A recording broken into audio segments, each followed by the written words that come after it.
તો મારી બહેનો તમારી હાટુ થઈને છે ને આ વખતે હેરિટેજ કંગન ઘડાવ્યા છે, હાર અને સેટ નેકલેસ તો બહુ પહેર્યા, પણ એની યારે મેચિંગના તમારે કંગન તો જોહે ને, વીટીને એવું પહેરશો, કંગન ક્યાં પહેરવા જાઓ? તો કંગન એ હાટું બનાવ્યા છે. હવે મોઝોનાઇટ સ્ટોનમાં આપણે 2 કલરના સ્ટોન રહેવાના છે, પિંક અને મિન્ટ કલરના. જુઓ લાઇટ કલરના સ્ટોન છે એટલે છે ને ઓવર નહીં લાગે અને મસ્ત ઘૂઘરીવાળા બનાવ્યા છે. અને કાસ્ટિંગની વાત કરું ને તો જો ઝીણું ઝીણું કામ છે, અંદર ઘૂઘરી ફિટ કરેલી છે અને મોઝોનાઇટ સ્ટોન ઉપર એ પાછું કુંદનનું વર્ક કરેલું છે, એટલે 1 નંબર કંગન રહેવાના છે. જો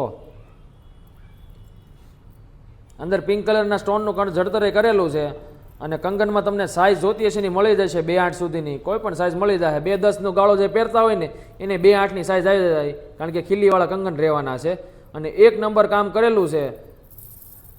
તો જે ઓર્ડર દેવો હોય ને બેનું તો નીચે નંબર આપણે આપેલો છે, એ નંબર ઉપર ઓર્ડર આપી દો અને જો આવવું હોય જોઈને લેવું હોય તો આપણા શોરૂમ ઉપર આવી જાજો. રંગીલાવાળી દુકાને હવે ધક્કો ન ખાતા, કારણ કે એ શોપ આપણે ક્લોઝ કરી દીધી છે, અહીંયા બધું શિફ્ટ કરી દીધું છે, એટલે અહીંયા છે ને તમને જોવું હોય ને એટલું કલેક્શન મળી જવાનું છે.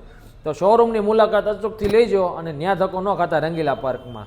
અને આપણે નેક્સ્ટ ટાઈમ હવે નવો એક શોરૂમ આપણે નજીક ટૂંક સમયમાં શરૂ કરવાના છીએ, એટલે ત્યાં બંધ કર્યું છે. તો અહીંયા જાવજો લેવું હોય ને એ બરોબર છે. અને ઓર્ડર દેવો હોય તો કોઈ પણ જગ્યાએ રહેતા હશો તમને ઓર્ડર મળી જશે, એટલે ઓર્ડર આપી દેજો દેવાનો હોય ને તો. અને આ રીલને આગળ શેર કરો જેથી ખબર પડે કે શિવા ઇમિટેશનમાં આવા સારા હેરિટેજ કંગનનું કલેક્શન આવ્યું છે.